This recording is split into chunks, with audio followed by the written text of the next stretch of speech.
यदि आपने अमल ना किया तो ना हमारे सुनाने का कोई फायदा, ना आपके सुनने का कोई फायदा। ये समय हमारा भी व्यर्थ और आपका भी व्यर्थ चला जाएगा। प्रेमी भाई बहनों, एक सेठ जी थे। सेठ जी रोज महात्मा जी का सत्संग सुनने जाते थे। रोज आते और रोज जाते। 20 साल गुजर गया। रोज सेठ जी का महात्मा जी के पास रोज सेठ जी सत्संग सुनने आते जाते रहते थे। एक दिन उसके लड़के ने कहा कि पिताजी, आप रोज सत्संग सुनने जाते हो, आज आप दुकान पर बैठ जाओ, आज मैं महात्मा जी का सत्संग सुनने जाऊंगा। सेठ जी बोले, अच्छा ठीक है बच्चा, अगर तुम्हारी ऐसी इच्छा है तो मैं तो रोज ही सत्संग सुनता हूं, आज तुम चले जाओ, आज मैं दुकान को संभाल लूंगा। लड़का गया महात्मा जी का सत्संग सुनने। महात्मा जी सत्संग सुना रहे थे कि भाई सब जीवों पर दया करो, सब रूहों पर दया करो। हर एक जीव के अंदर वो परमात्मा बैठा हुआ, चाहे वो पशु हो, चाहे वो पंछी हो, हर एक के अंदर वो जीवात्मा बैठी है और जीवात्मा परमात्मा का अंश है, यानी स्वयं परमात्मा हर जीव के अंदर बैठा हुआ है। इसलिए सब पर दया करो, सब पर रहम करो। लड़का सत्संग सुन करके घर वापस आ गया और आकर अपनी दुकान पर बैठ गया तो सामने से गाय आ गई और गाय दुकान से आटा खाने लगी। अब लड़का बैठ करके देख रहा कि गाय उसकी दुकान से आटा खा रही है। लड़का चुपचाप बैठा हुआ, कुछ नहीं बोल रहा, शांति से बैठ करके उसको देख रहा और गाय दुकान से आटा खाए जा रही। पिताजी ने देखा कि मेरा लड़का दुकान पर बैठा है और ये गैया दुकान से आटा खा रही। लड़का मेरा दुकान पर बैठ करके सिर्फ देख रहा, उसे भगा तक नहीं रहा। तो पिता को क्रोध आ गया। वहीं से आवाज लगाई कि अरे ओ आपके अंधे, तुझे दिखाई नहीं देता है कि ये गैया दुकान से आटा खा रही। लड़का बोला, अरे पिताजी खा लेने दो, ये कितना आटा खाएगी, हमारी दुकान में इतना आटा भरा हुआ, इतना रुपया पैसा, इतनी जमीन जायदादें, अगर ये गाय किलो 2 किलो आटा खा लेगी तो इसमें हमारा क्या बिगड़ जाएगा। पिता उसकी बातों को सुन करके आश्चर्य में पड़ गए। पिताजी बोले, अरे बेटा, तू मुझे ये बता कि तेरे अंदर ये विचार आए कहां से।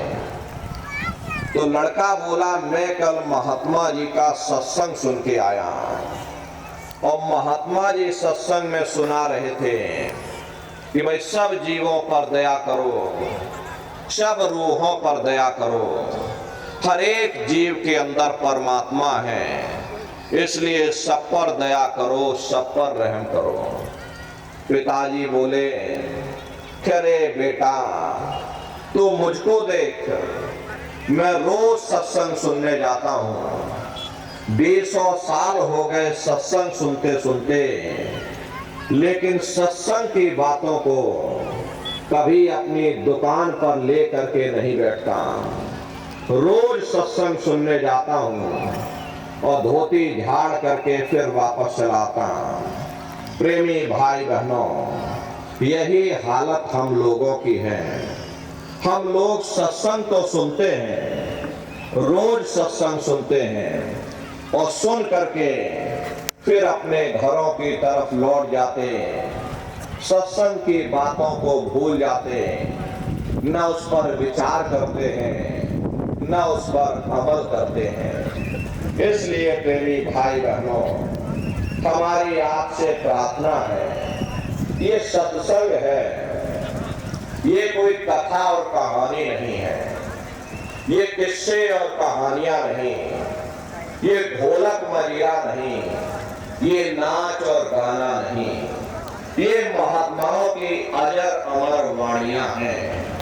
यदि आपने ध्यान से सुन लिया और उस पर अमल कर लिया तो निश्चय ही प्रेमी भाई बहनों, आपका लोक और परलोक दोनों बन जाएगा। इसलिए एक एक वचन को बड़े ध्यान के साथ आप लोग सुनिएगा, समझने की कोशिश करिएगा और अपने जीवन में अमल लाइएगा।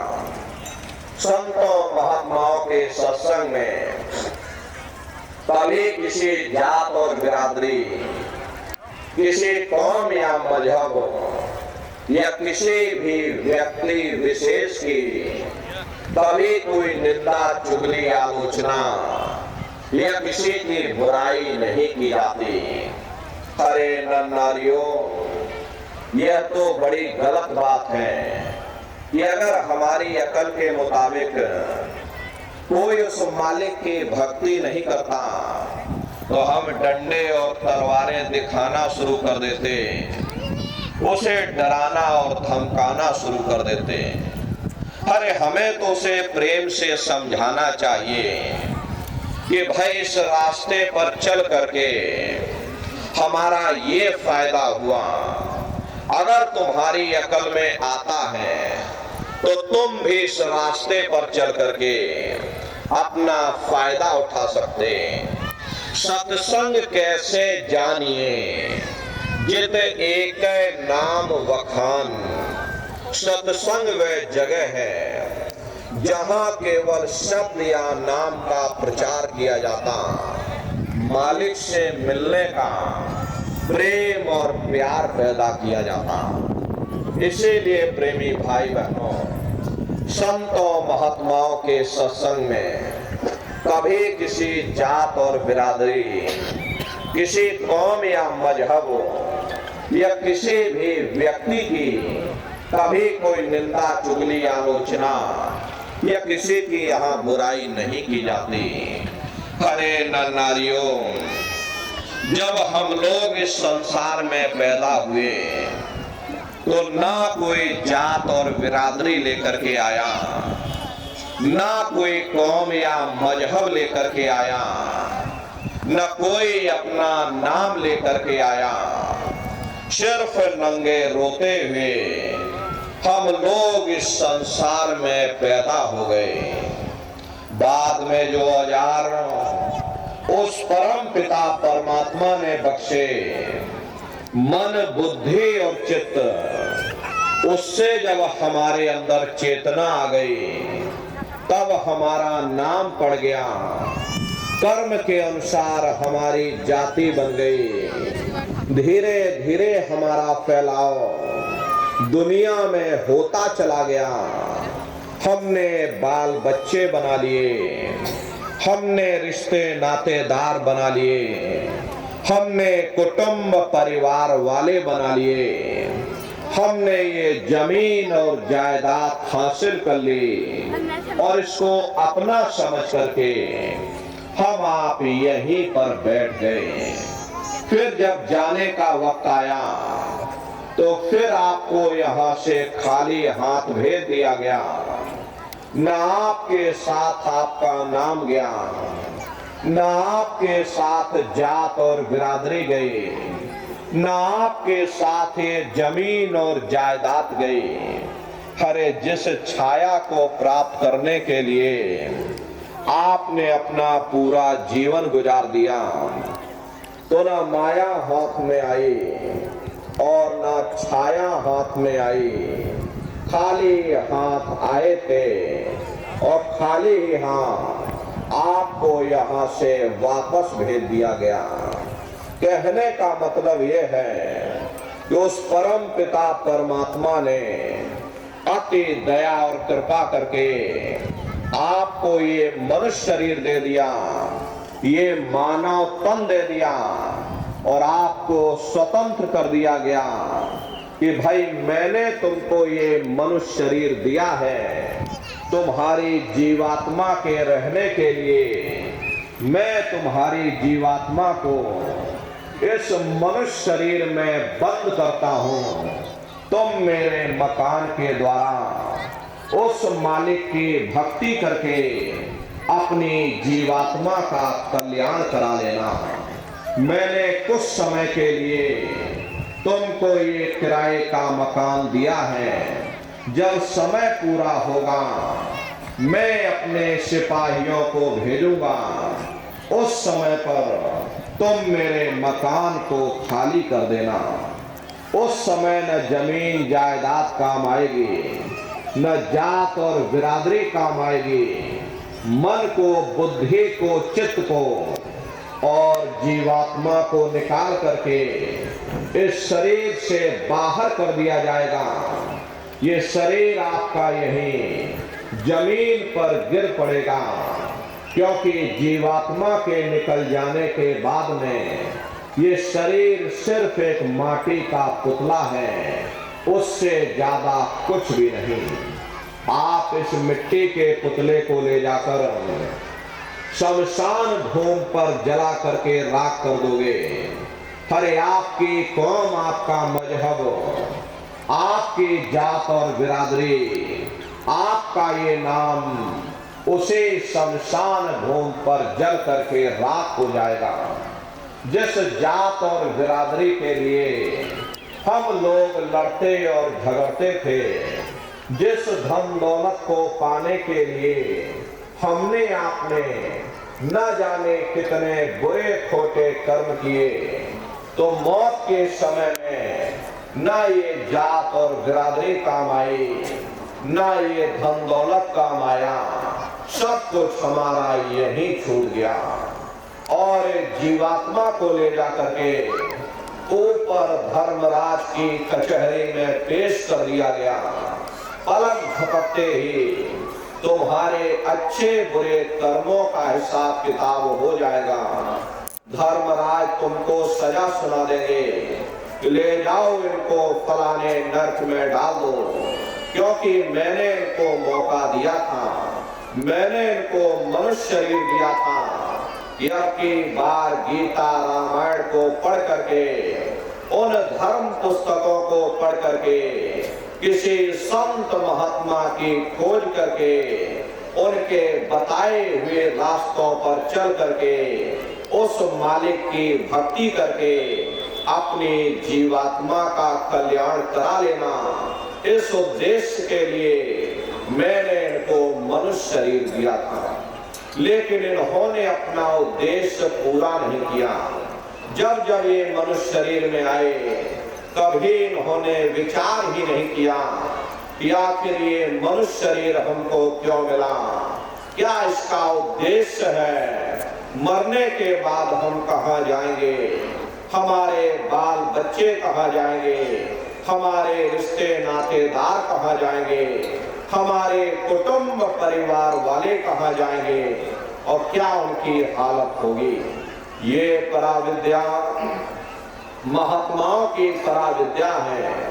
हम आप इस जड़ संसार में फंस करके उस पराविद्या से अनभिज्ञ हो गए और अपने उद्देश्यों को भूल गए, अपने वादे को हम आप भूल गए। वो वादा जो हमने आपने माँ के गर्भ में किया था, जब माँ के गर्भ में हम आप उल्टे लटके हुए थे, सिर हमारा नीचे था, पैर हमारे ऊपर थे, उस समय परमात्मा से वादा किया कि हे परमात्मा, इस बार हमको मनुष्य शरीर दे दो, हम भजन करेंगे, भक्ति करेंगे, हम अपनी जीवात्मा का कल्याण करेंगे।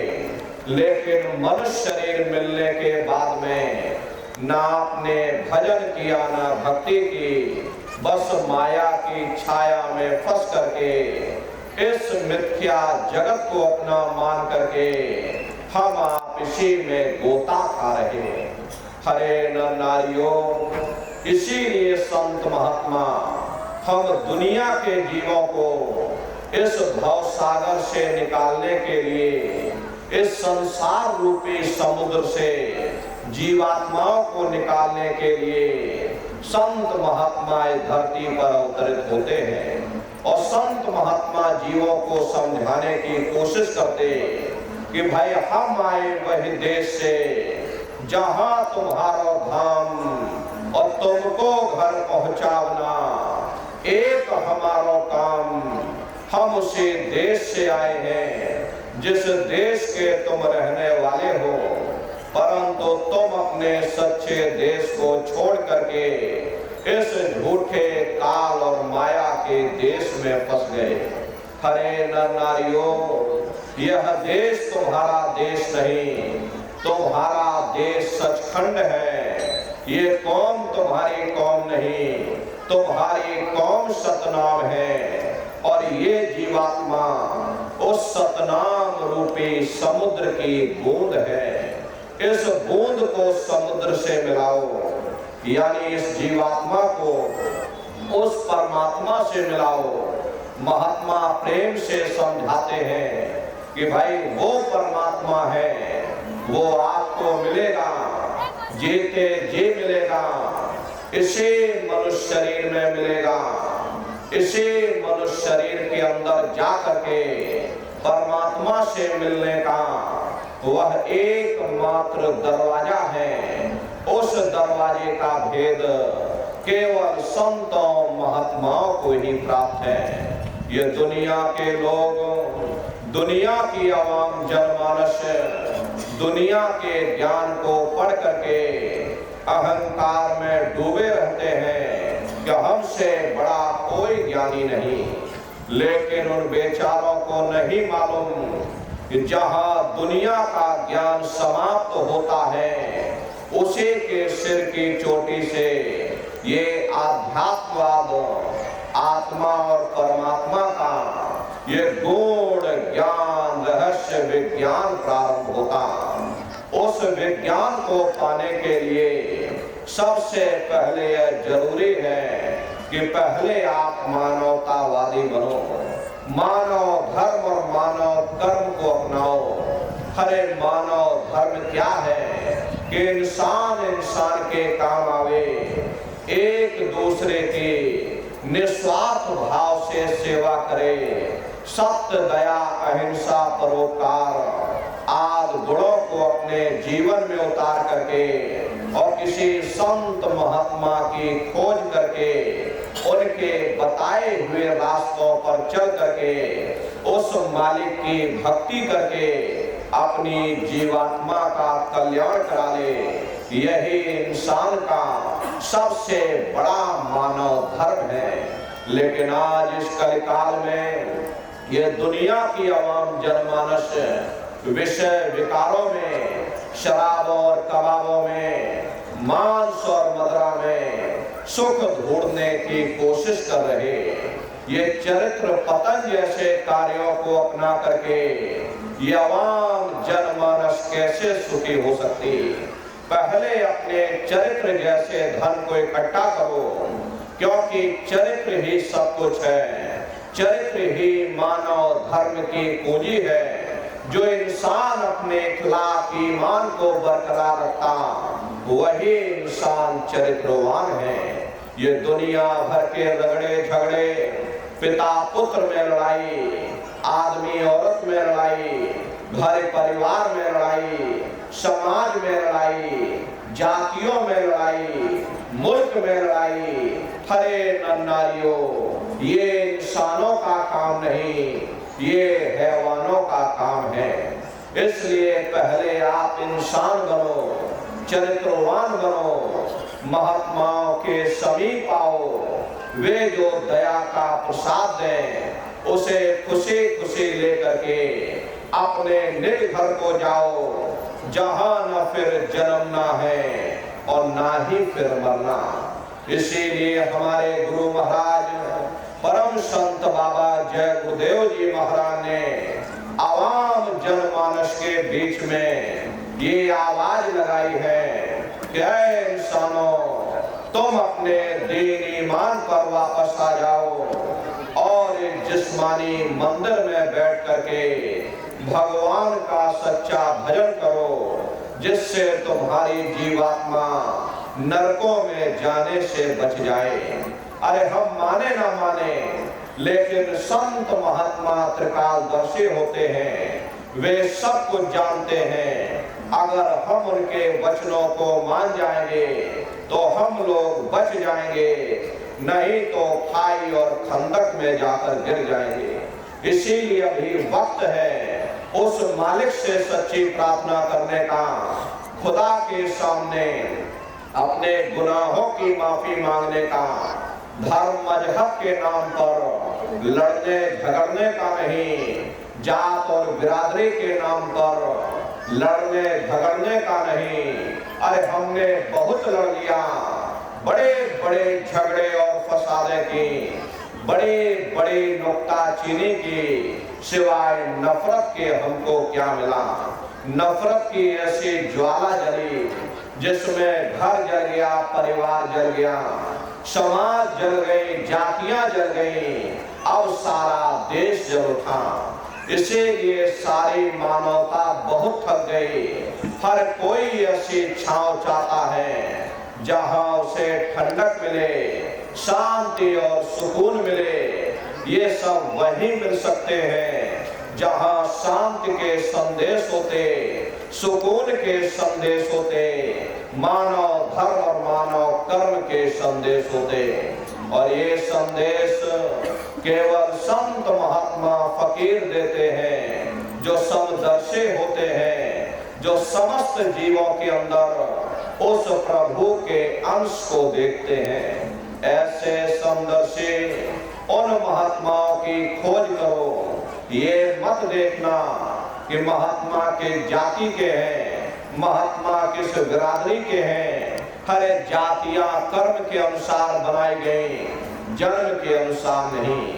मनुष्य की एक ही जाति है, वो है मानव जाति। और इसी मानव जाने में बैठ करके हमें उस मालिक की भक्ति करनी है। हरे नर नारियों, सुपच जात के भंगी थे, रैदास जी जात के हरिजन थे, मीराबाई जात की छत्राणी थी। अगर वे सब उस मालिक को प्राप्त कर सकते हैं तो आप भी उस मालिक को प्राप्त कर सकते हो। लेकिन बगैर महात्माओं के, बगैर मुर्शिद के कोई भी जीव इस संसार समुद्र से ना कोई पार हुआ और ना ही कोई हो सकता। ये समुद्र ऐसा है जिसके ना इस किनारे का पता, ना उस किनारे का पता कोई नहीं जान सकता। ये दुनिया कब बनी, कितनी बार प्रलय और महाप्रलय हो गई, लेकिन इतना जरूर मालूम है कि जिस दिन से दुनिया बनी है हम लोग यहीं पर भटका खा रहे हैं। अगर इधर से हवा चली तो नैया हमारी उधर चली गई, और अगर उधर से हवा चल गई तो हमारी नैया डगमगाते हुए इधर चली गई।